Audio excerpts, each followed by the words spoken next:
السلام عليكم ورحمة الله وبركاته. اليوم والأمس كان درجة الحرارة شديدة جدا، والنهاردة أشد من امبارح وأول امبارح. فلازم نكون متواجدين في وقت زي ده مع الطيور بتاعتنا. الجو قاسي جدا. مش هتحس بالحمامة لما تقف في نفس الحرارة دي، وتعرف قد ايه الطير بتاعك بيعاني من الجو السخن دون. فانا خدت كل الحاجه اللي لازماني، اللي هتعامل بيها مع الحمام في الوقت الحر دون. وطلعت للحمام. درجه الحراره قاسيه جدا، الله يكون في عون الطيور. احنا طبعا قاعدين في الظل وتحت المراوح ومعانا مشاربنا، قاعدين في الظل، لكن الطيور قاعده فوق. جو حر، منها للحر مباشر. الله يكون في عونهم. طبعا انا تاني مره النهارده كده اغير الميه بتاعه الحمام، لاني بستخدم السقالات البلاستيك دي.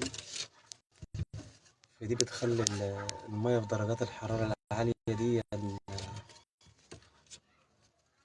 تسخن بسرعه. فلازم اغير الميه بتاعتها، يعني ما بين كل ساعتين او ثلاثه في الجو الحر ده. تاني مره اغير النهارده الميه، ورفع قدام الحمام اللي هو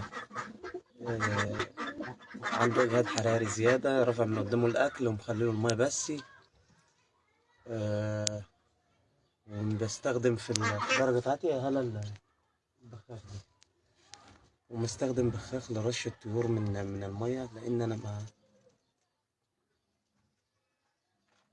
مش حاطط لهم حاجة يستحموا فيها. فأنا مستخدم البخاخ دي في رش الطيور. أيام حاطط فيها مية ساقعة، ومزود فيها سن الديتول.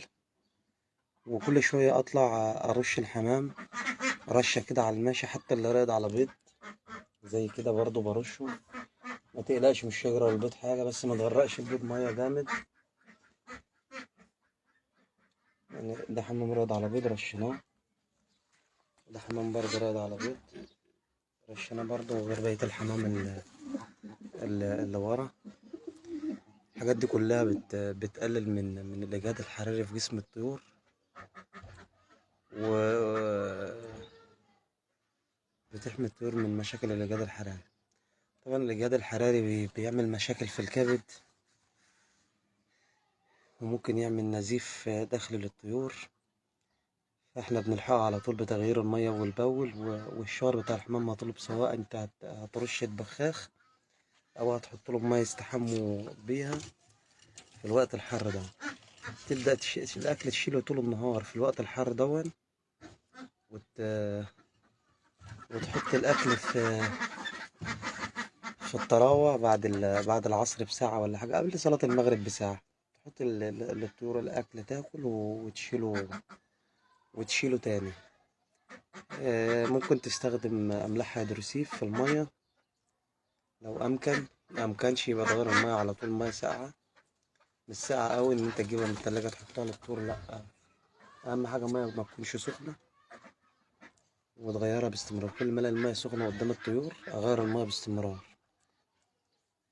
وأحاول إن أنا يعني الطير اللي هو متعرض للشمس مباشر أقفل عليه، حتى فوق منه، مش لازم من التلات جهات ويبقى في جهة زي كده مفتوحة، لأ. يعني أقل حاجة إن فوق منه يبقى متضلل، عشان ما يبقاش منه للشمس مباشر وتسبب له مشاكل درجة الحرارة العالية دي. رجاء من الإخوة المتابعين تدعيم العيادة، تعليقات، لايكات. وبشكر حضراتكم على المتابعة الجميلة والتعليقات اللي بتوصلنا من حضراتكم. والسلام عليكم ورحمة الله وبركاته.